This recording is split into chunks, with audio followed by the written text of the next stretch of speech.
I'm going to come in here with some 400 grit, and I'm going to turn the lathe down. I'm at 12 right now, a little over 12. And as you can see, the sandpaper's moving material, and it's not getting too hot. My blank surface isn't warm. If you're getting the blank hot, then you better slow your surface down, or maybe don't push in as aggressively. I always start out pushing in a little harder, but as I work across the blank a couple times, I decrease in my pressure, because that way I leave less scratches from that grit as I move to the next. That was 400. Now I'll go to 600. 600 grit. I'm going to turn the lathe back up on high. I'm going to take some steel wool, and this is that 4/0 extra fine steel wool.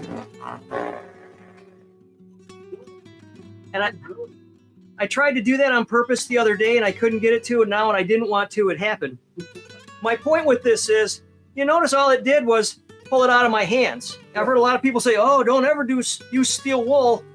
Well, this is a small turning, and if the steel wool gets pulled out of my hand, I turn it off, and it's just a small dropper bottle with straight water in it, because I'm just going to put a drop on my micro mesh. I'm not going to use a ton of water, but I am going to turn the lathe down. So now I'm going to knock this down to usually around my sanding speed, between 1,000 and 1,200, depending on what material it is and how I feel about it.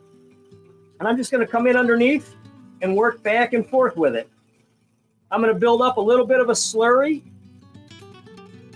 but that's what it's supposed to do. It's removing that material, and it's leaving a smoother surface. So once I get it to this point, I've gone through all 9 grits. I'm then going to switch to whatever plastic polish. And in this case, I'm using the microfine Yorkshire grit. And all I'm going to do is, I'm taking an old t-shirt, it's a nice cloth t-shirt, and I'm just going to put a little bit on it. I've even got, that's probably more than what I need. But I'm going to massage it on here, and then I'm going to kick that lathe up. And we're doing about 35, and I'm going to work this back and forth, massaging it, and then I'm going to go to a clean spot on the rag and kind of buff all that off. And then I would take this to the buffing wheel and buff it if I need to. But usually after all 9 grits of sandpaper, of micro mesh, and then a plastic polish of some type, whether it be Novus, Plastex, I like the Yorkshire, by the time you're done, this thing is going to shine like glass.